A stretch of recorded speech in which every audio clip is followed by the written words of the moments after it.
KP तथा केसी में संबंध स्थापित कीजिए। केपी तथा केसी में संबंध स्थापित कीजिए। केपी तथा केसी में संबंध स्थापित कीजिए। केपी तथा केसी में संबंध स्थापित कीजिए। 11वीं के साम्य अवस्था चैप्टर का सबसे इंपॉर्टेंट क्वेश्चन होता है केपी तथा केसी में संबंध। केपी और केसी में संबंध समझे आप लोग। इसके लिए सबसे पहले हम एक समीकरण का उदाहरण मतलब एग्जांपल लेंगे।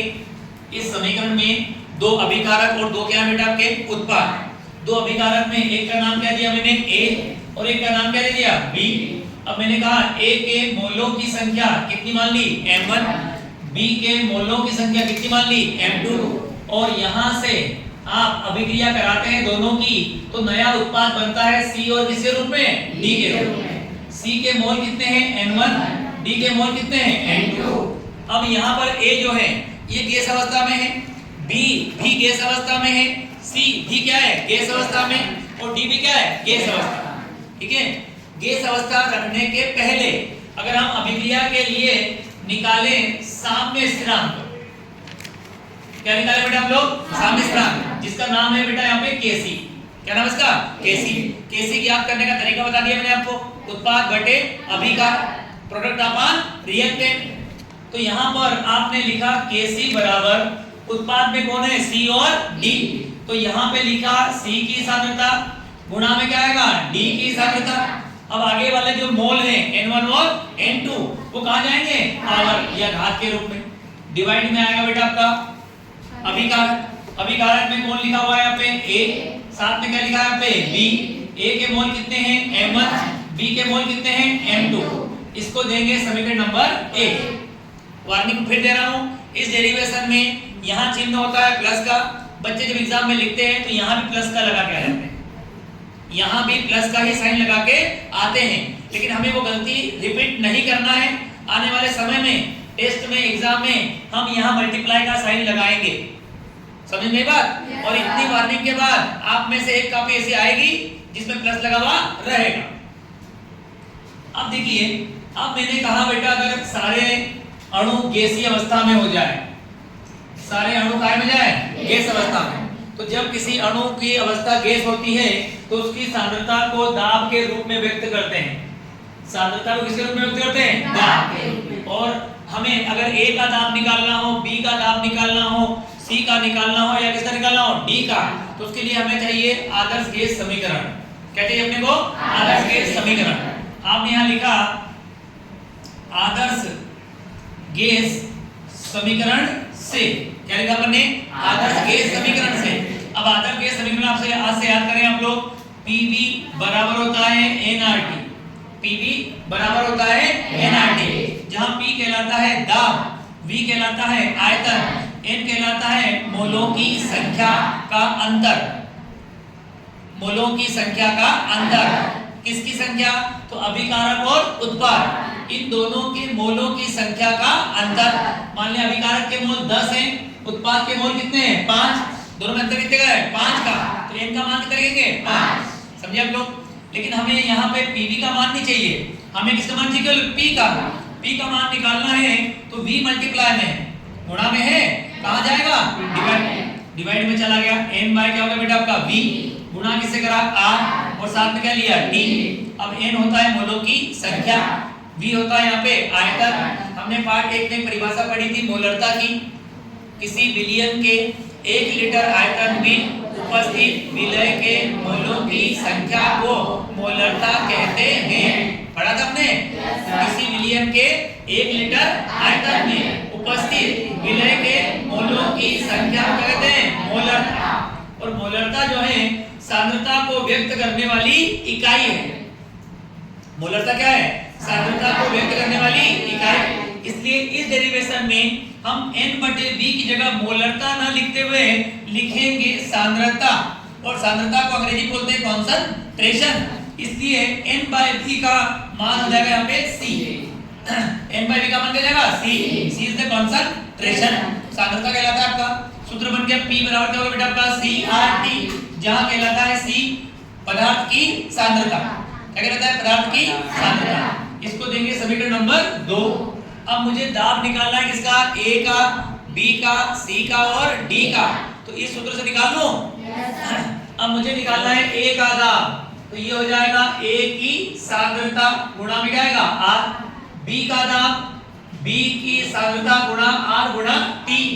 C का दाब, C की सांद्रता गुणा R गुणा T। और D का दाब, D की सांद्रता गुणा R गुणा T। ART, BRT, CRT और क्या गया है? DRT आ गया यहाँ पर।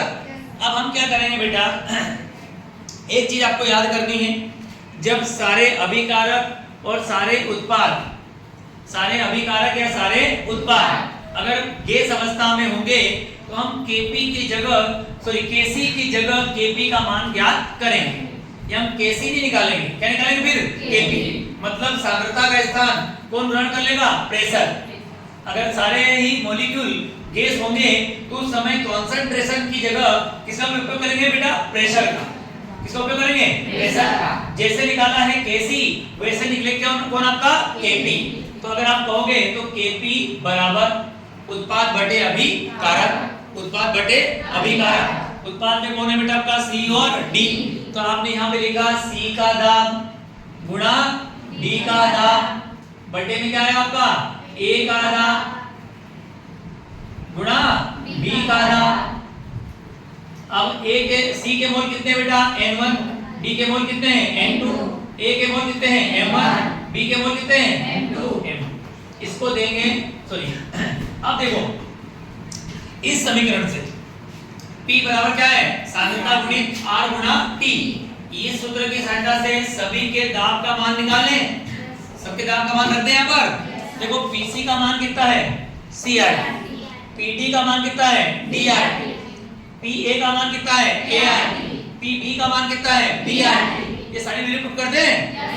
अगर मैंने ये सारी वैल्यू यहाँ रखी तो Kp बराबर हो जाएगा, यहाँ लिखेंगे आप लोग CRT की पावर क्या आएगा? N1। यहाँ पे लिखना पड़ेगा DRT की पावर क्या आएगा? N2। ऐसे ही डिवाइड में क्या आएगा? ART की पावर M1 और यहाँ पे BRT की पावर क्या आएगा?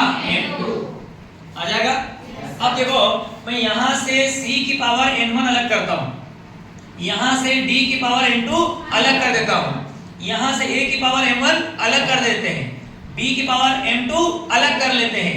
अगर हम इनको बाहर कर दें ब्रैकेट में से तो C की पावर बचेगा N1, D की पावर बचेगा यहाँ पे N2, यहाँ पे आएगा A की पावर M1 और B की पावर M2। बाहर कर दिया आपने और इसको रखा करली ब्रैकेट के अंदर। कहाँ रख दिया बेटा आपने? करली ब्रैकेट के अंदर। अब आप बताओ मुझे C हटाने के बाद क्या बचा यहाँ पे? RT। उसकी पावर क्या है बेटा यहाँ पे? N1।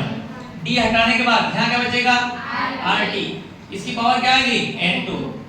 ऐसे ही यहाँ पर क्या बचेगा? RT की पावर M1 और RT की पावर M2। अब तुमने छोटी क्लास में एक सूत्र पढ़ा होगा, अगर याद हो तो x की पावर m इंटू x की पावर n बराबर होता है x की पावर m प्लस n। ऐसे ही आपने पढ़ा होगा x की पावर m अपॉन x की पावर n बराबर क्या होता है? x की पावर m माइनस n। अब ये दो सूत्र हम वहां अप्लाई करेंगे। वो दोनों सूत्र लगाने के पहले ये जो करली ब्रैकेट के अंदर है इसका मान क्या दिख रहा है उसको? करली ब्रैकेट के अंदर और यहाँ देखो समीकरण को, उस करली ब्रैकेट का मान कितना दिख रहा है अपने को? दिख रहा है कैसी? तो करली ब्रैकेट की जगह क्या रख देंगे? कैसी।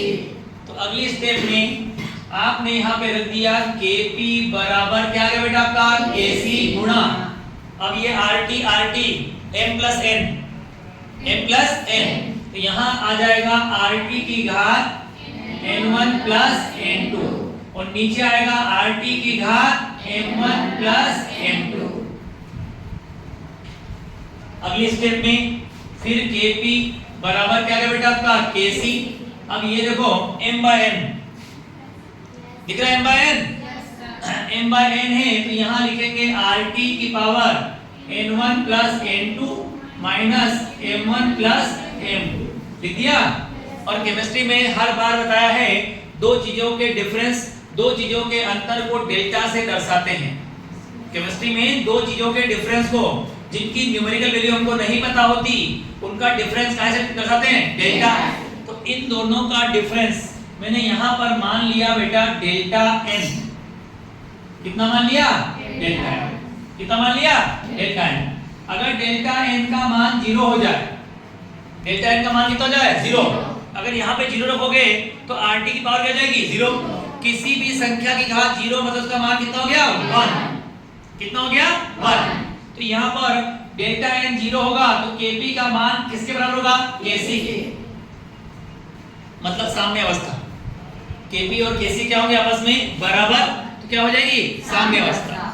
अब यदि डेल्टा n का मान नेगेटिव हो, डेल्टा n का मान क्या हो? नेगेटिव।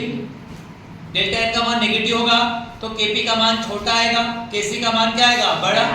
तो Kp का मान छोटा होगा और Kc का मान क्या होगा? बड़ा। इसी प्रकार से डेल्टा n का मान काय में होगा? प्लस में।